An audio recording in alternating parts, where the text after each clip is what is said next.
নমস্কাৰ, মই বিনীতা সকলোকে মোৰ চেনেললৈ স্বাগতম জনালোঁ। আজি আপোনালোকৰ মাজলৈ লৈ আহিছোঁ আন এটি ৰেচিপি।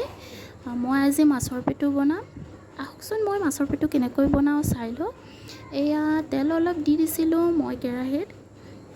ইয়াতে লগতে মই মাছৰ পেটুখিনি দি দিম। দেখিছেনে, ইয়াতে মোৰ ভালেখিনি তেল ওলাই গ'ল।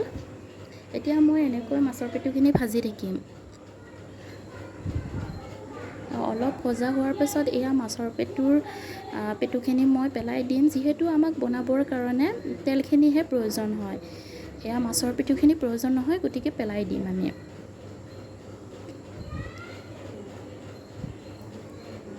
এতিয়া মই ইয়াতে পিঁয়াজ আৰু জলকীয়া দিম। জলকীয়া আৰু পিঁয়াজখিনি মই ৰঙচুৱা নোহোৱালৈকে এনেকৈ ভাজি থাকিম। এতিয়া ইয়াতে হালধি আৰু সোৱাদ অনুমানেৰে নিমখ দি দিম আৰু এনেকৈ মই ভাজি ল'ম অলপ টাইম।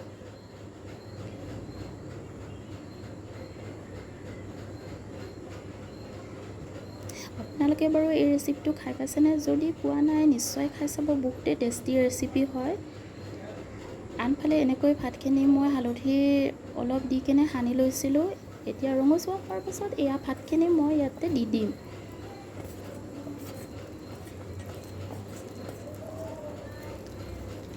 এতিয়া এনেকৈ সকলোফালে তেলখিনি লগাকৈ এনেকৈ লৰাই দিম, যাতে তেলখিনি সকলোফালে লাগি যায়।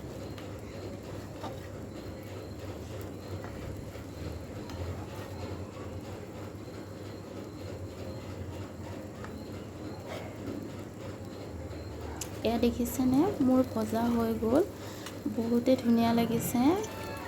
আপোনালোকে নিশ্চয় খাই চাব এই ৰেচিপিটো।